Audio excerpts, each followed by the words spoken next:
Dan mohon maaf kepada jamaah sekalian, beliau Al-Ustadz Muhammad Jamil LC Hafizahullah Ta'ala dalam menyampaikan materi kali ini beliau menggunakan kacamata yang berwarna hitam karena qadarullah beliau baru saja operasi laser di bagian matanya. Demikian informasi, terima kasih. Assalamualaikum warahmatullahi wabarakatuh.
Ada alas ini tadi.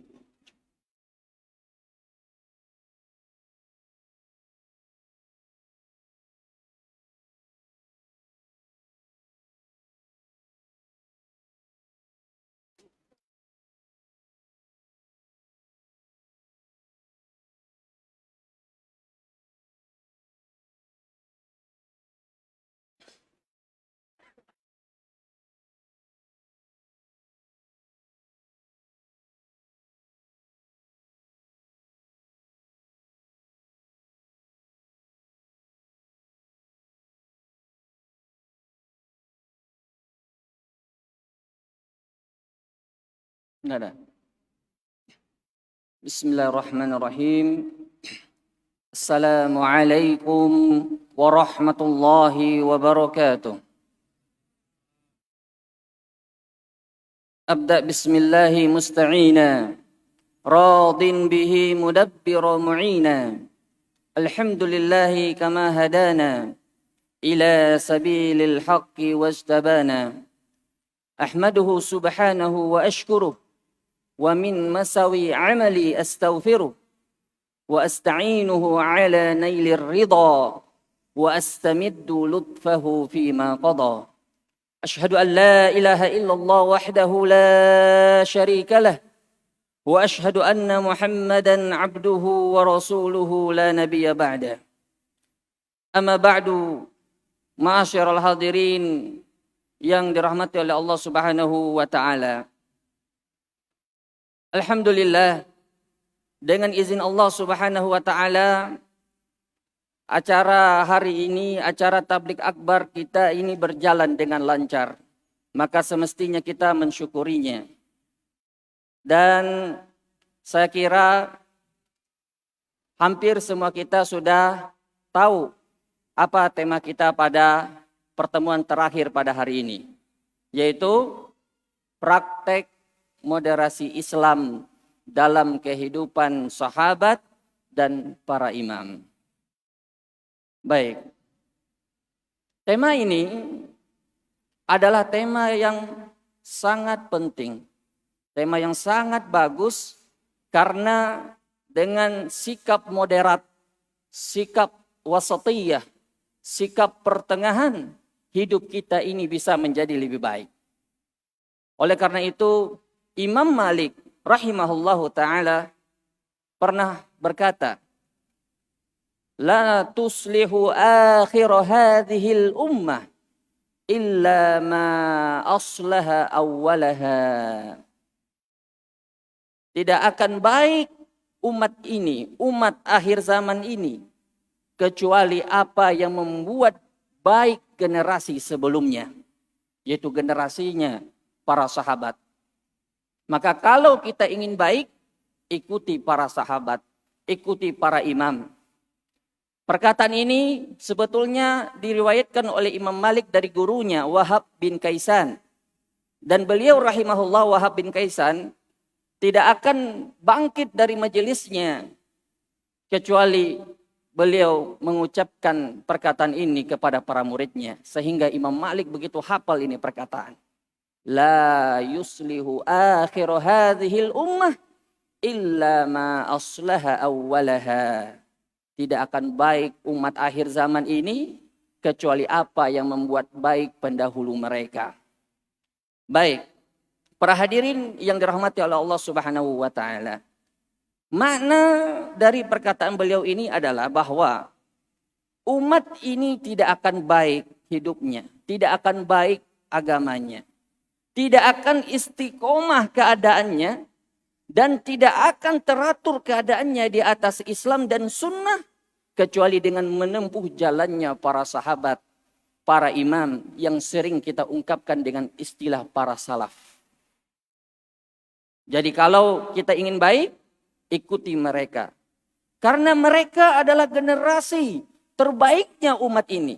Khairun nasi qarni, tsummal ladzina yalunahum, tsummal ladzina yalunahum. Sebaik-baiknya manusia itu adalah generasiku katanya. Yaitu generasi sahabat. Baru generasi setelahnya. Makanya para a'immah, para imam, para ulama berkata tentang sahabat, majhuluhum ma'lum. Majhuluhum ma'lum. Jadi orang yang biasa belajar ilmu mustalah hadis mengerti maksud dari perkataan ini. Majhuluhum ma'lum artinya sahabat yang tidak dikenal, sahabat yang majhul, itu tetap dihukumi adil. Ya katakan misalnya ada seorang tabi'in yang thiqah, meriwayatkan suatu hadis dari seorang sahabat yang tidak ditahu siapa namanya misalnya. Misalnya, qala li rajul min ashabin Nabi SAW. Rajul mubham. Tapi selama dia pasti dia seorang sahabat, maka tidak perlu dicek keadaannya. Yang perlu dicek itu keadaannya adalah generasi setelahnya, itu generasi tabi'in. Kalau dia thiqah, diterima darinya riwayat. Tapi kalau dia dhaif, maka tidak diterima darinya riwayat. Ya, maka ini menunjukkan keadilan para sahabat. Baik, rincian masalah ini ada dalam ilmu mustalah hadis. Para hadirin yang dirahmati oleh Allah Subhanahu wa taala. Lalu apa definisi sahabat? Pengertian sahabat itu apa sebetulnya? Banyak definisi di karangan para ulama kita. Tapi definisi yang paling bagus, ya, definisi yang disebutkan oleh Syekh Al-Hakami dalam kitabnya, yaitu sahabat adalah man laqiyan nabiyya sallallahu alaihi wasallam mu'minan bihi wa mata alal islam walau takhallalat riddatun fil asah. Sahabat itu adalah man laqiyan nabi sallallahu alaihi wasallam, orang yang bertemu dengan Nabi sallallahu alaihi wasallam.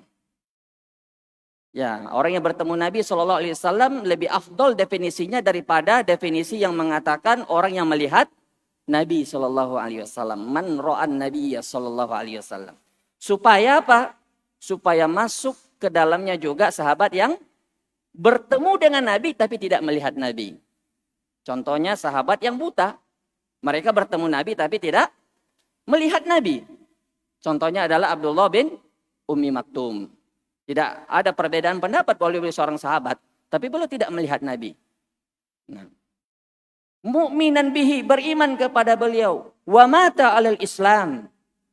Wa mata alal Islam. Ya, dia meninggal dalam keadaan Islam. Dan ini keluar darinya orang yang bertemu Nabi, beriman kepada beliau, lalu mati dalam keadaan murtad. Ini tidak terhitung definisi sahabat. Dan itu ada. Seperti contohnya Ubaidillah bin Jahsh.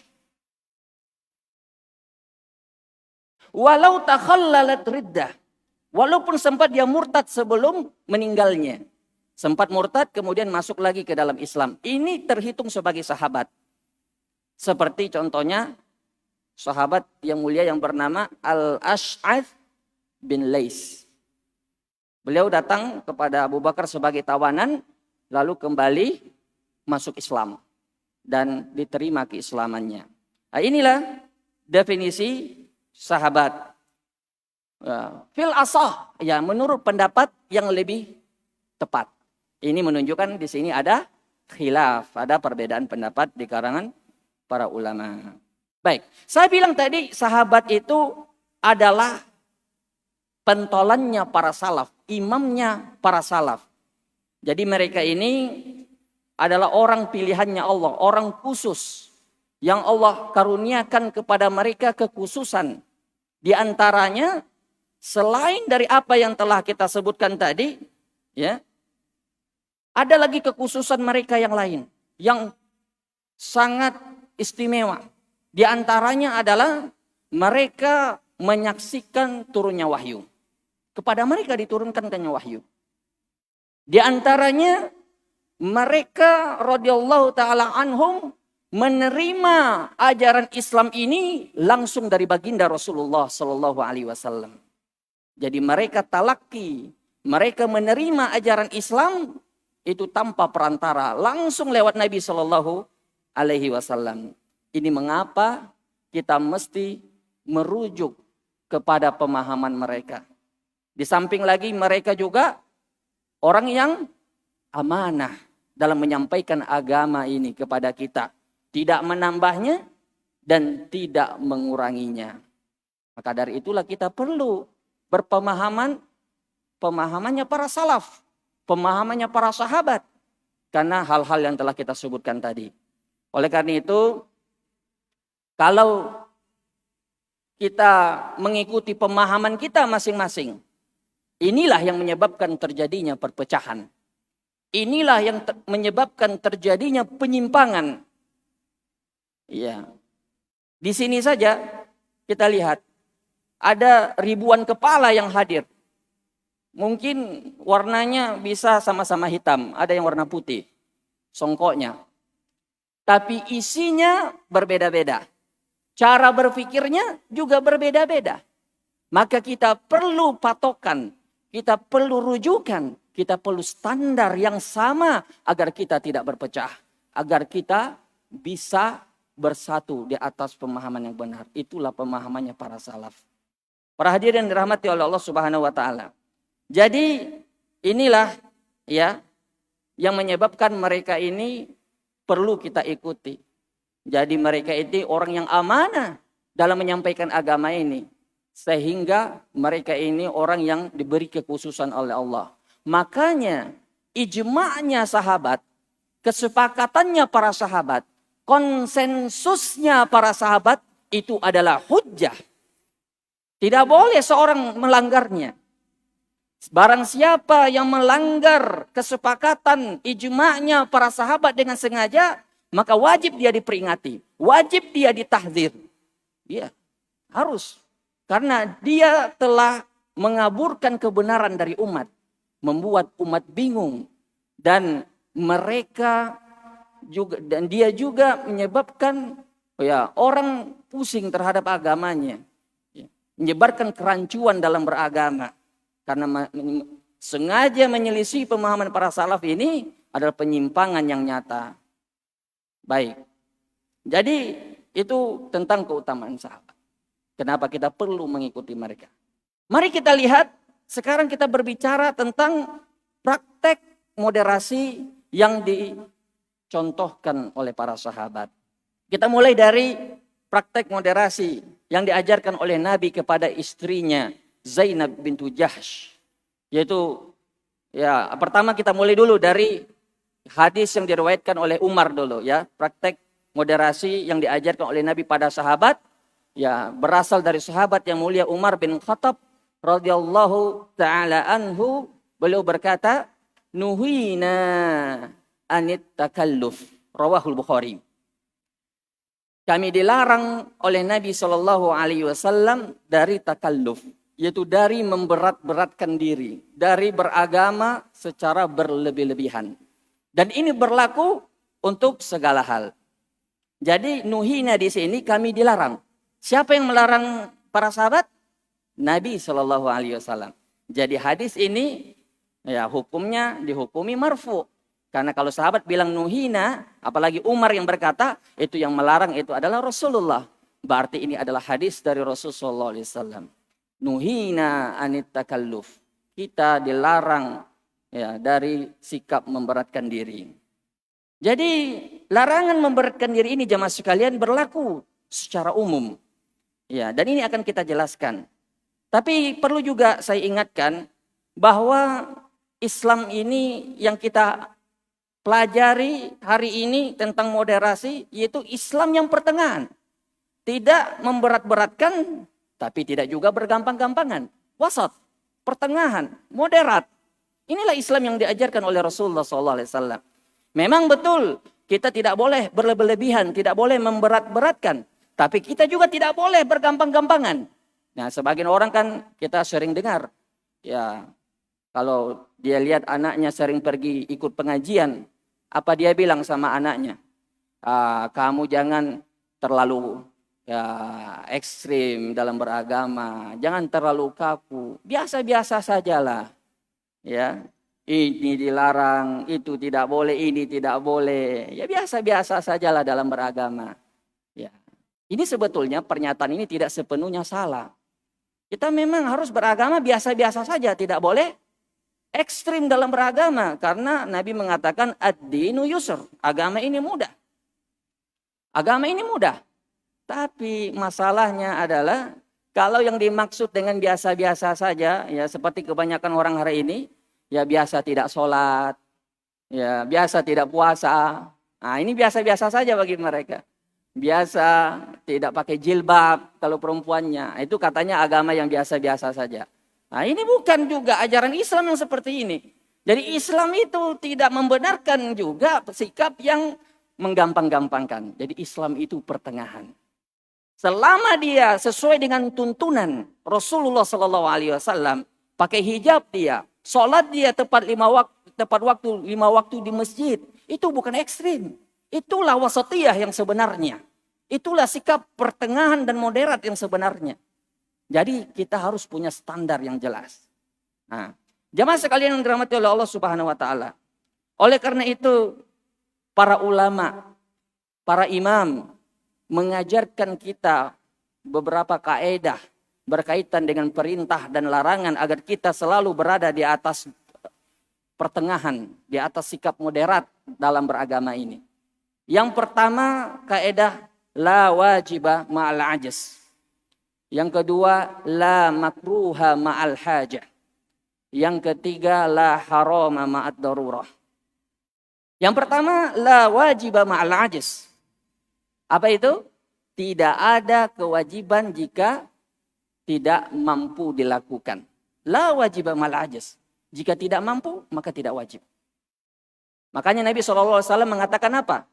Wa ma amartukum bihi fa'tu minhu mastata'tum.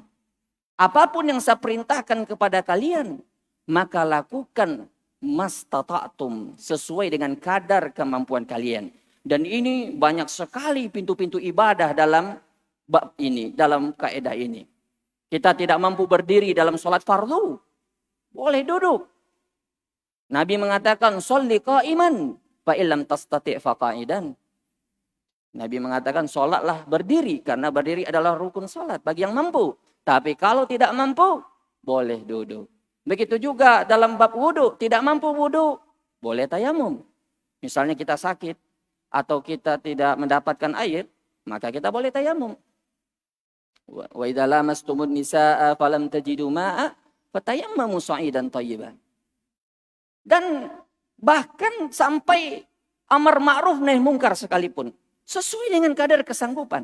Jika kita tidak mampu menghilangkan kemungkaran itu seluruhnya, maka hilangkan kemungkaran tersebut sesuai dengan kadar kemampuan kita.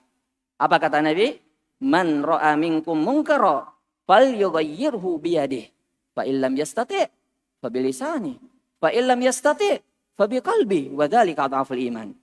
Jadi siapa yang melihat kemungkaran, maka hendaknya dia hilangkan itu kemungkaran dengan tangannya. Itu hukum asal bagi yang mampu. Tapi kalau dia tidak mampu menghilangkan dengan tangannya, maka yang lebih ringan daripada itu. dengan lisannya. Tapi ternyata kenyataannya juga tidak semua orang mampu mengingkari kemungkaran dengan lisannya. Maka Nabi mengatakan jika dia tidak mampu juga, maka ingkari kemungkaran itu dengan hatinya. Dan semua kita mampu melakukan itu. Maka jangan memberat-beratkan diri. Jangan memaksa-maksakan diri. Jangan menghalalkan segala cara untuk mengingkari kemungkaran. Al-wasail, al-ghayah la tubarrirul wasail. Tidak boleh menghalalkan segala cara untuk mendapatkan tujuan. Perkataan ini sering diulang-ulangi oleh Syekh Nasruddin Al-Albani rahimahullah. Al-ghayah la tubarrirul wasail. Tidak boleh mendapatkan tujuan dengan menghalalkan segala cara. Tujuannya mungkin saja baik. Tujuannya mungkin saja bagus. Niatnya baik. Tapi caranya juga harus bagus. Caranya juga harus baik. Dan akan datang nanti pembagian masalah ini nanti setelah ini insya Allah. Kemudian kaidah yang kedua. Yaitu yang diajarkan oleh para imam kita dalam sikap moderat ini. La makruha ma'al hajah. Yani al-karahatu tazulu bil hajah. Al-karaha tazulu bil hajah. Ya, tidak ada yang namanya makruh kalau ada kebutuhan. Kalau kita perlu, kalau kita punya hajat yang tadinya asalnya adalah makruh, berubah menjadi boleh. Inilah kaidah yang disebutkan oleh para ulama kita. Ya, contoh kasus seperti menggendong anak kecil di dalam sholat. Seperti ya hadis yang berasal dari Abu Qatadah bahwasanya Nabi SAW menggendong cucunya. Ya, Umamah bintu Zainab. Umamah putrinya Zainab. Ya. Beliau ketika mau naik, beliau angkat. Dan ketika mau turun lagi, beliau taruh. Begitu yang beliau lakukan sampai beliau selesai sholat. Padahal hukum asalnya banyak gerak, itu tidak boleh. Makruh. Tapi kalau ada keperluan, maka diperbolehkan. Dan ini jemaah sekalian, pentingnya kita belajar fikih. Banyak orang juga, dia lupa matikan HP-nya saat sholat. Lalu nada dering HP-nya berbunyi. Tapi karena dia tidak belajar fikih, takut dia matikan HP-nya. Takut nanti batal sholatnya atau rusak sholatnya. Sehingga apa yang dia lakukan? Dia biarkan HP-nya berbunyi terus sampai sholat selesai. Orang seperti ini apa kita katakan sama dia? Orang seperti ini mengganggu orang lain. Dan dia berdosa dalam hal ini. Makanya tidaklah makruh kalau dia ambil HP-nya. Lalu dia matikan nada dering tersebut. Ini pentingnya kita belajar. Kalau kita tidak belajar ya begitu. La makruha ma'al hajah. Bagaimana juga hukum minum berdiri. Makruh kan? Apa hukumnya minum berdiri? Makruh. La yashrabanna ahadum minkum qa'ima. Jangan seorang di antara kalian minum berdiri. Siapa yang sudah terlanjur minum, falyastaqi katanya. Hendaknya dia memuntahkannya. Tapi ada hadis lain yang menunjukkan bahwa Nabi SAW minum berdiri. Yaitu hadis Ibnu Abbas. Saqaitu Nabi SAW zamzama, yani ma'a zamzam. Qa'ima, yani wa huwa yashrab qa'ima. Ya, Nabi SAW syariba qa'iman. Ketika kata Ibnu Abbas saya memberi Nabi air zam-zam, lalu beliau minumnya dalam keadaan berdiri. Apa kata para ulama? Di antaranya Syekh bin Baz, beliau mengatakan hukum asalnya itu adalah makruh. Tapi kalau ada keperluan berubah menjadi boleh. Jadi larangan dalam hadis la tasroban ahadukum qa'iman itu hukum asalnya makruh. Itu pendapat yang lebih tepatnya. Tapi kalau ada kebutuhan memang perlu. Tidak ada tempat misalnya untuk duduk dan sebagainya. Maka boleh kita minum dalam keadaan berdiri. Baik. Dan yang ketiga yaitu kaidah la harama ma'ad darurah.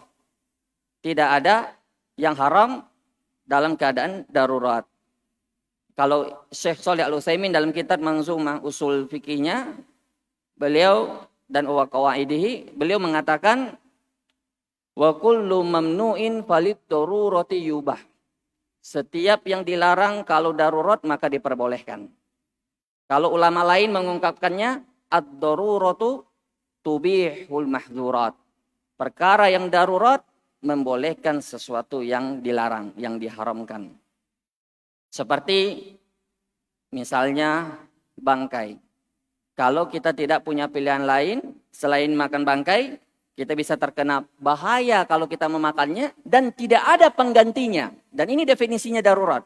Darurat itu kalau dia ada di hadapan kita, lalu kita tidak memakannya, ya, lalu menyebabkan kita tertimpa bahaya, lalu tidak ada penggantinya. Selain itu, maka kita boleh memakannya. Tapi kalau ada penggantinya, tidak darurat namanya. Misalnya, ada di hadapan kita bangkai. Kita harus memakan itu dalam keadaan lapar, antara makan bangkai atau mati. Tapi ternyata ada pilihan ketiga, gorengan misalnya. Apakah itu masih dikatakan darurat? Tidak. Selama ada pilihan, maka itu tidak dikatakan darurat. Orang kadang susah membedakan mana yang hajat, mana yang darurat. Sedikit-sedikit darurat, sedikit-sedikit darurat. Kenapa kamu masih kerja di bank riba? Darurat, Ustadz. Nah, padahal dia bisa berusaha, cari kerjaan yang lebih halal. Jangan bergampang-gampangan dengan istilah darurat. Toh kalaupun darurat kita katakan juga bahwa ad-daruratu qaddar biqadariha. Darurat itu harus sesuai dengan kadar keperluannya. Jangan berlebih-lebihan juga. Jangan mentang-mentang darurat boleh makan babi, akhirnya babinya itu didendeng, direndang, kemudian dibikin coto babi. Itu bukan darurat lagi itu namanya. Ya kan? Itu berlebih-lebihan dalam darurat itu keluar dari kaidah. Ad-daruratu qaddar biqadariha. Sesuai dengan kadar kebutuhan untuk sekedar bertahan hidup, tidak boleh lebih dari itu. Baik.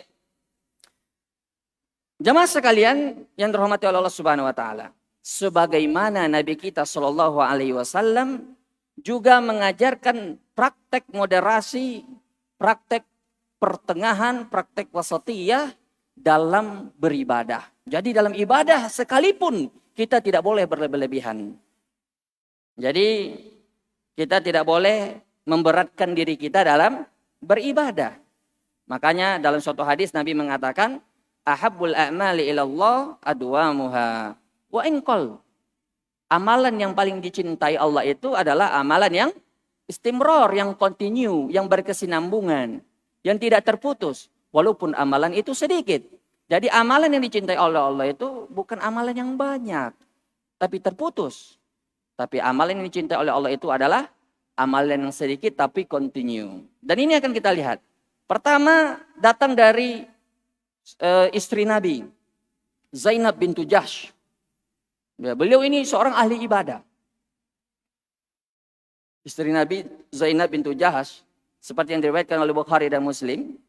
Ya, dakhala Nabi SAW al-masjid. Nabi pernah masuk ke dalam masjid. Fa'idha hablum mandudun baina sariyataini. Nabi melihat ada tali yang terbentang antara dua tiang masjid. Lalu Nabi bertanya, ma hadzal habl? Tali apa ini? Lalu qalu hadza hablun li Zainab. Tali ini punyanya Zainab. Fa idza fatarat ya ta'allaqat. Apabila beliau capek, beliau bergantung dengan tali tersebut. Supaya apa? Supaya bisa tetap berdiri sholat sunnah. Lalu apa kata Nabi? La hulluhu. Jangan, kata Nabi. Putuskan tali tersebut. Liyusalli ahadukum nasyatahu. Hendaknya seorang di antara kalian sholat dalam keadaan masih kuat. Ya. Fa idza fatarat falyaqut. Apabila dia capek, maka sholatlah dalam keadaan duduk. Nah, ini praktek wasatiyah, praktek pertengahan dalam ibadah yang diajarkan oleh Nabi kepada istrinya. Agar dalam ibadah sekalipun jangan berlebih-lebihan, jangan memberat-beratkan diri. Bahkan kita maklumi semua bahwa sholat sunnah dalam keadaan duduk boleh atau tidak? Boleh, walaupun tidak ada masyaqqah, walaupun tidak ada uzur. Tapi pahalanya apa? Separuh dari sholat berdiri. Ini adalah motivasi bagi kita agar memperbanyak sholat sunnah. Karena memperbanyak sholat sunnah itu ya ikhwah, itu ada janji khususnya dari Nabi SAW. Ada seorang sahabat yang mulia. Ditanya oleh Nabi, sal, mintalah. Lalu beliau berkata, as'aluka murafaqataka fil jannah. saya meminta ya Rasulullah menemanimu di surga. Lalu Nabi berkata lagi, awa ghairu dzalik? Ada permintaan yang lain? Dia bilang, huwa dzak, cuma itu permintaanku ya Rasulullah. Lalu Nabi mengatakan lagi, ya, a'inni ala nafsika bikathratis sujud. Kalau begitu, bantu saya untuk mewujudkan ini permintaanmu dengan cara memperbanyak sujud, yaitu sholat sunnah. Jadi sholat sunnah itu kalau semakin sering kita lakukan semakin bagus. Bahkan bisa meninggikan derajat kita di surga kelak. Bahkan bisa kita mungkin sholat di surga nanti bersama Nabi Shallallahu Alaihi Wasallam. Kemudian sebagaimana Rasulullah juga mengajarkan sikap pertengahan, sikap wasatiyah, sikap moderat terhadap sahabat yang lain. Ya, dalam beribadah agar walaupun ini ibadah, ya, ibadah ini. Tapi kalau dia sudah keluar jalur, tetap harus diluruskan. Padahal ibadah itu kan baik. Tidak ada yang mengatakan ibadah itu tidak baik. Sholat baik, ya kan? Tapi kalau dia sudah berlebihan, sudah keluar dari jalur moderat, jalur pertengahan, maka harus diluruskan. Inilah yang dilakukan oleh Nabi kepada para sahabatnya. Ya, sebagaimana dalam hadis, jaa salatatu rahtin ila baiti azwajin Nabi sallallahu alaihi wasallam. Datang 3 orang, ya, sahabat ke rumah istri Nabi. Lalu mereka bertanya tentang amalan Nabi. Ya, lalu bertanya kepada istri Nabi tentang amalan Nabi. Lalu mereka dikasih tahu. Faka'annahum taqalluha. Seakan-akan mereka menganggapnya itu sedikit. Bukan karena mereka meremehkan. Akan tetapi karena mereka meyakini bahwa Nabi itu wajar melakukan itu karena beliau sudah diampuni dosanya yang lalu dan yang akan datang. Lalu salah seorang di antara mereka berkata, amma ana aqumu wala anam. Saya akan sholat malam terus tanpa tidur. Sholat sepanjang malam sampai pagi tanpa tidur. Yang satu lagi mengatakan, amma ana asumu wala uftir. Saya akan terus puasa dan tidak berbuka. Maksudnya syamud dahar. Puasa setiap hari. Ya, ini dilarang juga oleh Nabi. Kemudian yang ketiga, amma ana la atazawwajun nisa.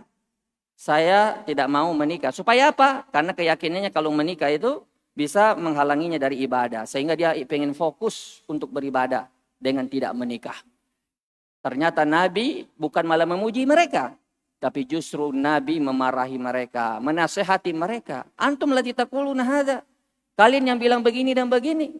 Ana atqakum lillah wa akhsyahullah. Saya yang paling bertakwa di antara kalian kepada Allah dan yang paling takut. Amma ana aqumu wa anam. Saya salat dan saya juga tidur. Wa asumu wa uftir. Saya puasa dan saya juga berbuka. Wa atazawwajun nisa. Dan saya juga menikah. Wa man raghiba an sunnati falaysa minni. Siapa yang tidak suka dengan sunnahku maka bukan dari umatku. Nah, jemaah sekalian, ini contoh ya bahwa sikap berlebihan itu juga keluar dari jalur wasatiyah. Nabi melarangnya. Kemudian yang terakhir tentang berkaitan dengan ibadah ini, tentang sikap moderat yang diajarkan oleh Nabi SAW kepada para sahabatnya, yaitu agar seseorang itu memberikan hak kepada yang berhak menerimanya. Ini sebetulnya hadis berasal dari sahabat yang mulia Salman Al-Farisi radhiyallahu taala anhu ketika berkunjung ke rumah saudaranya Abu Darda radhiyallahu taala anhum ajmain. Lalu lihat Abu Darda ini seorang yang menelantarkan istrinya, ya bahkan beliau tidak memberikan hak untuk dirinya. Ya, beliau sibuk dengan ibadah, sibuk dengan qiyamul lail, malamnya qiyamul lail, siangnya sibuk dengan puasa. Tapi apakah Salman Al-Farisi memujinya? Tapi ternyata tidak, jamaah sekalian. Justru Salman Al-Farisi meluruskan Abu Darda dan beliau berkata, beliau mengatakan, inna li rabbika 'alaika haqqan. Sesungguhnya untuk Tuhanmu atas dirimu ada haknya juga. Wa inna li nafsika 'alaika haqqan. Untuk dirimu juga ada haknya. Wa inna li ahlika 'alaika haqqan. Dan untuk istrimu juga ada haknya. fa'ati kulladzi haqqin haqqahu. Maka berilah hak itu kepada setiap yang berhak menerimanya.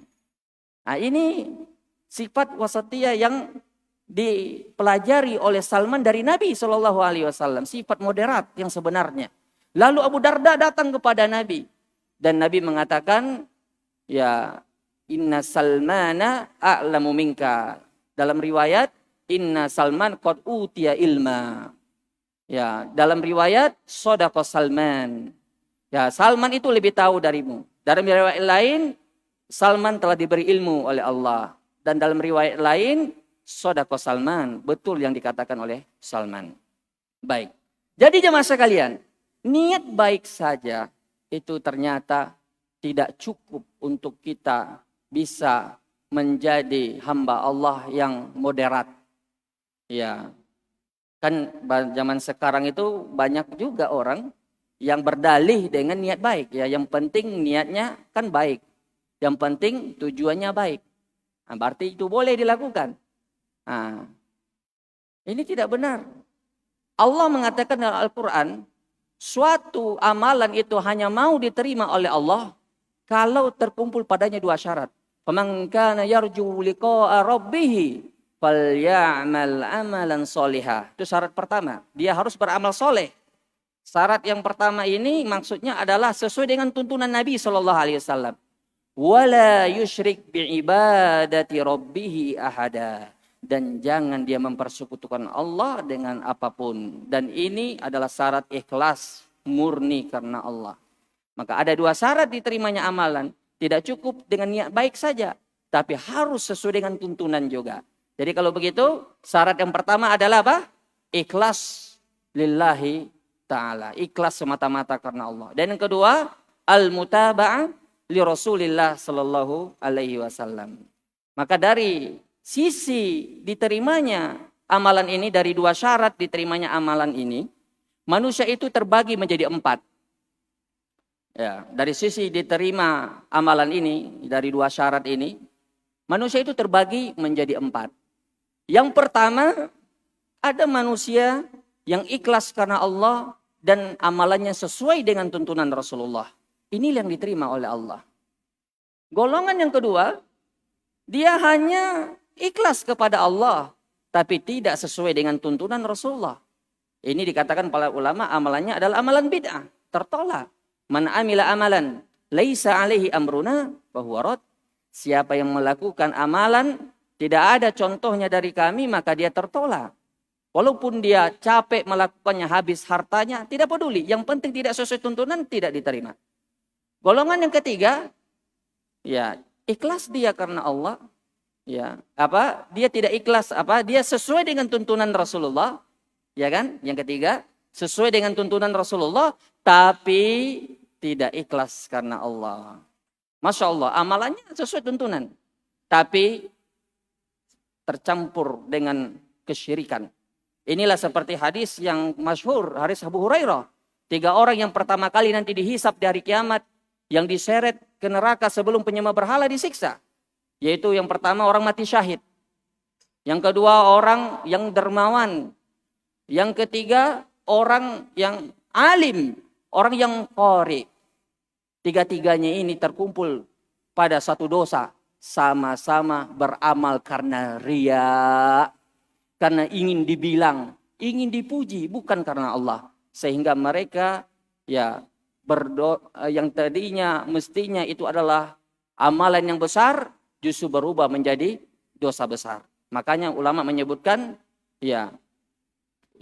amal ibadah yang besar, jika tidak didasari dengan niat yang benar, niat yang ikhlas, maka berubah menjadi dosa yang paling besar. Ini kaedahnya. Apapun itu amal ibadah kita. Kalau niatnya tidak karena Allah, maka berubah dia menjadi dosa besar. Itu yang ketiga. Kemudian yang keempat, jemaah sekalian dirahmati oleh Allah Subhanahu wa taala, apa tadi? Yang pertama, ikhlas dan mutaba'ah. Ikhlas tapi tidak sesuai tuntunan Nabi. Sesuai tuntunan Nabi tapi tidak ikhlas. Yang keempat, sudah tidak ikhlas, tidak juga sesuai dengan tuntunan Nabi. Apa contohnya? Siapa yang tahu? Saya tidak ada hadiah ini. Kalau ada yang bisa jawab, saya kasih hadiah. Apa contohnya? Sudah tidak ikhlas, tidak juga sesuai tuntunan Nabi. Apa contohnya kira-kira? Ya kita kasih contoh saja, kan ini orang sudah pikir mau pulang ini. Ini yang paling terakhir ini, pada capek semua. Sudah tidak ikhlas, tidak sesuai dengan tuntunan Nabi. Contohnya yaitu orang yang sering kita lihat mengkritik pemerintah terang-terangan. Yang suka demo-demo, yang mengumbar aib penguasa di depan umum. Itu sudah pasti tidak ikhlas, ingin mencari ketenaran. Kalau ikhlas, partai dia akan nasihati secara sembunyi, secara empat mata. Kan begitu kalau orang ikhlas. Dan sudah pasti tidak sesuai dengan tuntunannya Nabi SAW. Karena Nabi mengatakan, man kana lahu nasihal lizi sultan, man arada an yansaha bisyai'in lizi sultan, fala yubdihi alaniyah. Siapa yang ingin menasihati pemerintah dengan sesuatu, maka jangan terang-terangan. Wal ya'khudh biyadihi, ambil tangannya. Wal yakhlu bihi, empat mata dengan dia. Tidak ada yang tahu, bahkan kalau perlu sampai kerabat terdekatnya pun enggak ada yang tahu. Wa in qabila fadzak, jika dia mau menerima, maka itulah yang diharapkan. Wa illa faqad addama alai, kalau dia tidak mau menerima, maka dia telah gugur kewajibannya. Jadi walaupun pemerintah yang kita nasihati itu tidak menerima nasihat kita, maka kita sudah bara'at zimmah. Sudah gugur kewajiban kita. Maka ini contoh sudahlah tidak ikhlas, tidak sesuai dengan apa? Tuntunan Rasulullah Shallallahu Alaihi Wasallam. Kemudian jemaah sekalian, di antara praktek moderat, Masya Allah masih ada waktu ya? Masih? Kita lanjutkan sedikit lagi? Baik. Di antara praktek sikap moderat, sikap pertengahan yang dicontohkan oleh para sahabat dan para imam kita dalam menasihati ya pemimpin zalim adalah mereka memandang wajibnya sabar terhadap pemimpin zalim, ya meskipun pemimpin itu zalim sekalipun, dan tidak boleh memberontak atas mereka. Ini sikapnya para imam kita. Mereka memandang wajibnya sabar atas pemerintah zalim sekalipun dan tidak boleh memberontak kepada mereka. Jadi ini bertentangan dengan sikap kelompok ekstrim Khawarij. Ya, kelompok ekstrim Khawarij yang mereka biasa memprovokasi masyarakat, dan biasanya provokasi itu tidak jauh-jauh dari perkara dunia. Yang insya Allah akan datang nanti penjelasannya, Khawarij yang paling pertama muncul. Faktor pendorong mereka itu adalah dunia kebanyakannya. Dan mereka merasa kagum dengan pendapatnya.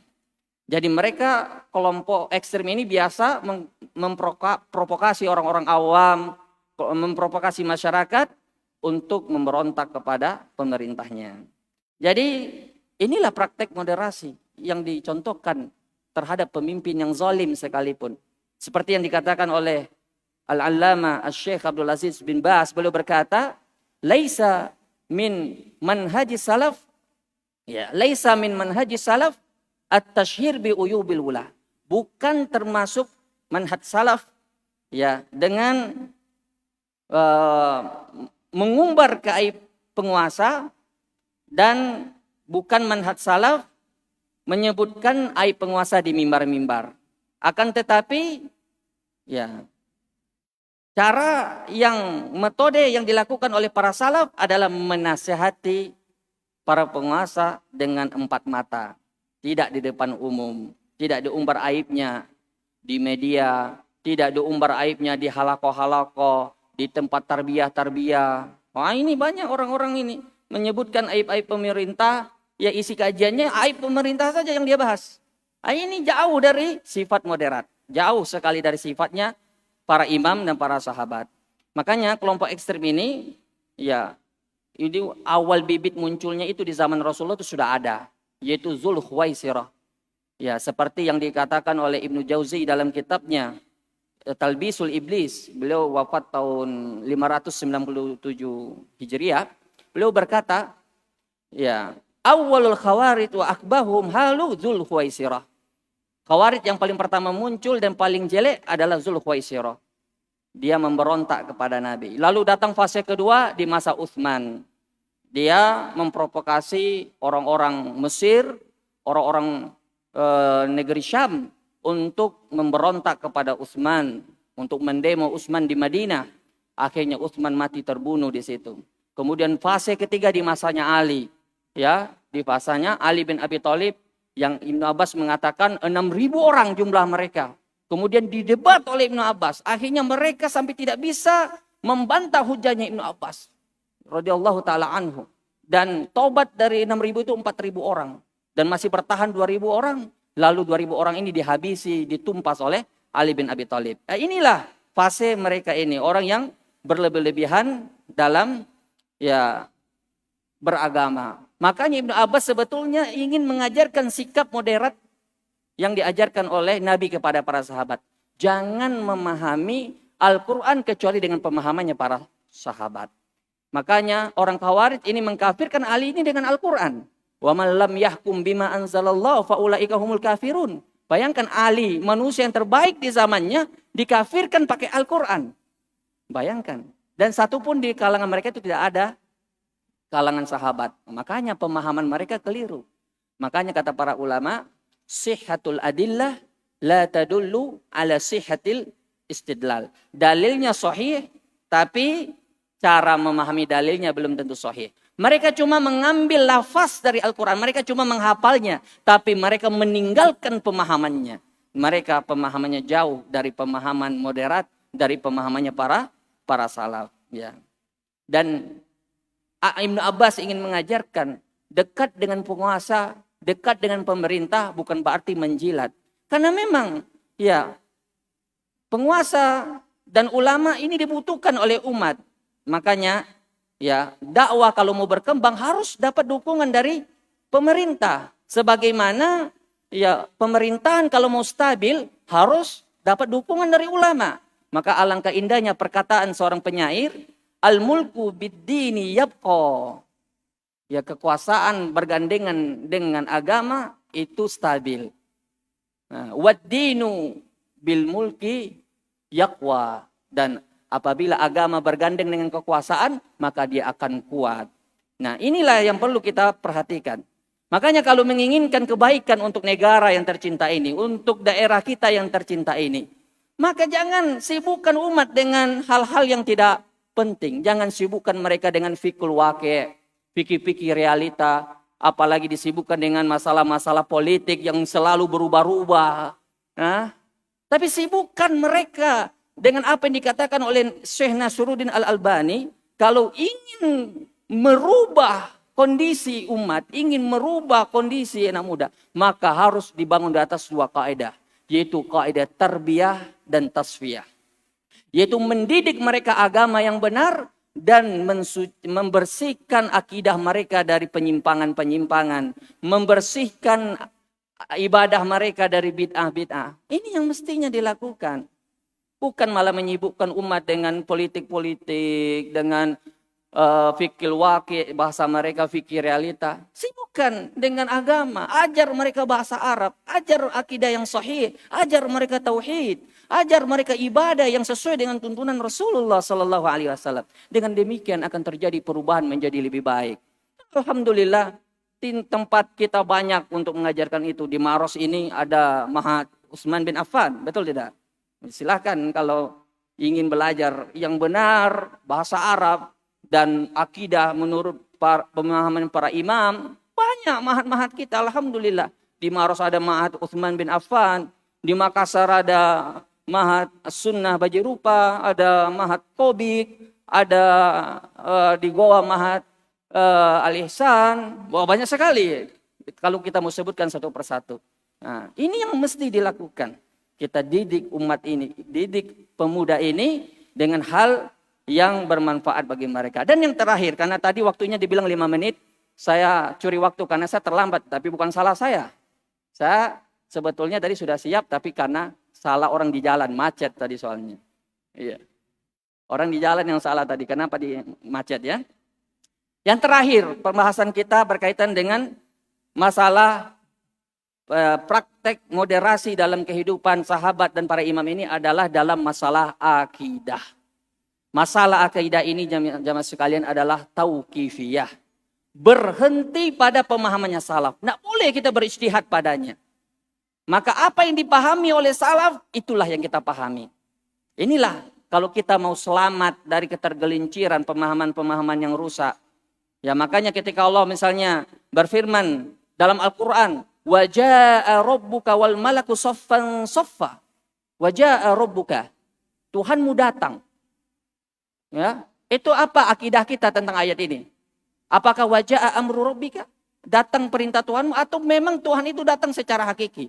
Maka kita katakan akidah kita adalah akidahnya para sahabat. Yaitu datang secara hakiki yang sesuai dengan keagungan dan kemuliaannya yang tidak sama dengan datangnya makhluk. Jadi kita menetapkan apa yang ditetapkan oleh Allah terhadap dirinya tanpa menyerupakannya dengan makhluk. Karena laisa kamitslihi syai'. Tidak ada yang serupa dengan Allah. Dan Allah menetapkan sifat untuk dirinya. Wa huwas sami'ul basir. Dan dia maha mendengar lagi maha melihat. Ini yang mestinya kita yakini. Jadi jangan ya kita berijtihad. Kenapa kita berijtihad? Buat apa kita berijtihad? Ini masalahnya tauqifiyah, masalah gaib. Akal kita ini tidak mampu untuk memikirkannya. Tidak akan mampu kita. Makanya ya kalau ada orang yang mentakwil waja'a amru rabbik, maka kita tidak mau terima. Datang perintah Tuhanmu. Maka ini pemahaman bid'ah, pemahaman rusak dan jauh dari kebenaran. Kenapa? Karena salaf tidak memahami demikian. Pemahaman ini tidak dikenal oleh khulafa rasyidin, tidak dikenal oleh imam tabi'in. Tidak ada yang kenal dari kalangan salaf pemahaman ini. Maka kita tidak mau menerima pemahaman yang rusak ini.